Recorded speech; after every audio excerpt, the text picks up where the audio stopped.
வணக்கம் நேயர்களே. இன்றைய தினம் நம்ம சந்தைகள் ஒரு மைல்டு நெகட்டிவ்னு சொல்லலாம். 7 புள்ளிகள் குறைந்து 22,210 முடிவடைந்திருக்கிறது. மேலும் மிட் கேப் வந்து இன்னைக்கு மாடரேட்லி லோவர் 0.39%, ஸ்மால் கேப் வந்து 0.23% ஏறி இருக்கிறது. மார்க்கெட் வாலட்டிலிட்டி இண்டெக்ஸ் பார்த்தோம்னா இன்னைக்கு மறுபடியும் ஸ்பைக் ஆயிருக்கு 2.69%. ஸோ சர்ஜ் இன் மார்க்கெட் வாலட்டிலிட்டி அப்படின்னு சொல்லலாம். அட்வான்சஸ் 1246, டிக்ளைன்ஸ் வந்து 847. ஸோ மார்க்கெட்டினுடைய பிரெத்தை பார்க்கும் பொழுது ஸ்லைட்லி பெசிமிஸ்ட் சென்டிமெண்ட்னு சொல்லலாம் இந்த ப்ராடர் மார்க்கெட்டில். Then PSU bank, Nifty media, reality, metal இதையெல்லாம் ஏறிய துறைகள். Energy, FMCG, pharma and financial services profit புக்கிங்கில் இறங்கின துறைகள் என்று சொல்லலாம். இண்டிவிஜுவல் ஸ்டாக்ஸில் Coal India, Cipla, BPCL, Bharti Airtel, Power Grid, NTPC, Mahindra and Mahindra, Hindalco, LNT, HCL Tech இவையெல்லாம் ஏறிய பங்குகள். Bajaj finance, Titan and UltraTech top losers today. அதுபோல் கோல்டு பார்த்தோம்னா 224 ரூபாய் அதிகரித்து 72,521, வெள்ளி 171 ரூபாய் அதிகரித்து 85,588, குரூட் ஆயில் 22 ரூபாய் இறங்கி 6,490 மணியமாகி கொண்டிருக்கிறது. ஒபெக் மீட்டிங்கில் வந்து ஜூன் 1ஆம் தேதி, so they are going to hold the prices and other revisions. So அதுமாரி யூரோஸனுடைய ஜிடிபி பார்த்தோம்னா சேம் ஸ்டேட்டஸ் கோ. அதுமாரி யூஎஸ்னுடைய biggest daily fall in vices என் வந்து இன்றைய தினம் நடந்துள்ளது குறிப்பிடத்தக்கது. பிளாக் டேலை பொறுத்தவரை சிப்லால் நடந்திருக்குன்னு சொல்லலாம்.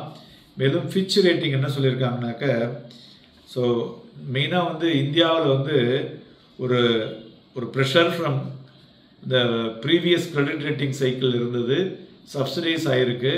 அதனால் இப்போ வரக்கூடிய காலத்தில் ஃபேவரபுளாக வந்து ஒரு பேங்கிங் என்விரான்மெண்ட்டுக்கு வியாபாரம் பண்ணுறதுக்கு உண்டான அனுகூல விஷயங்கள் நடந்து உள்ளது அப்படின்னு சொல்லியிருக்காங்க.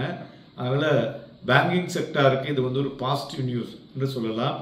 அதுபோல் இன்றைய தினம் சந்தைகள் பார்த்தோம்னா ஒரு 9:59, 10 மணிக்கு மலமலன்னு இறங்க ஆரம்பிச்சது. அதுதான் இன்றைக்கி லோ 22,151. அது வந்து மறுபடியும் ஒரு 11 மணிக்கு ஏறினது, ஆனால் அது நிற்க முடியல, மறுபடியும் ஸ்லைட் ஃபால்.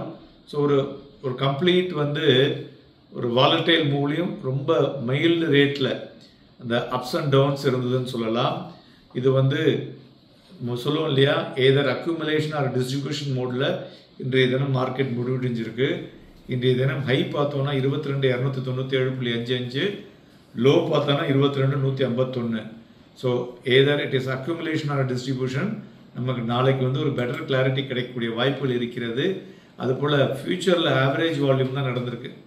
ஆவரேஜ் வால்யூம் விட கொஞ்சம் கம்மி, பிலோ ஆவரேஜ் வால்யூம் நடந்திருப்பது குறிப்பிடத்தக்கது. ஸோ நிஃப்டியினுடைய அந்த 20 டே 15 டே சிம்பிள் ஆவரேஜ் வைத்து பார்க்கும் பொழுது நிஃப்டி வந்து அந்த பவுன்ஸ் பேக் ஃப்ரம் 21,821 வந்திருக்கு இல்லையா. ஸோ ஒரு 3 நாள் கன்சிக்யூட்டிவாக ஏறினது. இன்றைய தினம் மறுபடியும் ஒரு மைல்டு நெகட்டிவ்னஸ் மார்க்கெட்டில் வந்திருக்கு. ஸோ அதனால் இந்த ட்ரெண்ட் லைன் சப்போர்ட்டை வைத்து பார்க்கும் பொழுது இந்த ஸ்விங் லோலேருந்து ஸ்டில் ஃபர்தர் வந்து பார்த்தோம்னாக்க 22,308 மற்றும் 22,369 இந்த 2 லெவலையும் தாண்டும் பொழுது தான் இந்த reversal on the current trend மாறக்கூடும். அதர்வைஸ் ஸ்டில் வந்து அந்த ஒரு புல் த்ரெட்டை விட பேர் த்ரெட் வந்து அதிகமாக இருக்கும். ஸோ அதனால் மார்க்கெட் நாளை தினம் எஃப்என்டோ க்ளோசிங் இருக்கிறதுனால வாலட்டைல் மூமெண்ட் இருக்கக்கூடும். ஸோ பேரிஷ்னஸ் ஸ்டில் பர்சிஸ்டாக தான் இருந்து கொண்டிருக்கிறது. அதனால் விற்று வாங்குவதற்கு ஏதுவாக இருக்கக்கூடும். Happy trading and happy investments.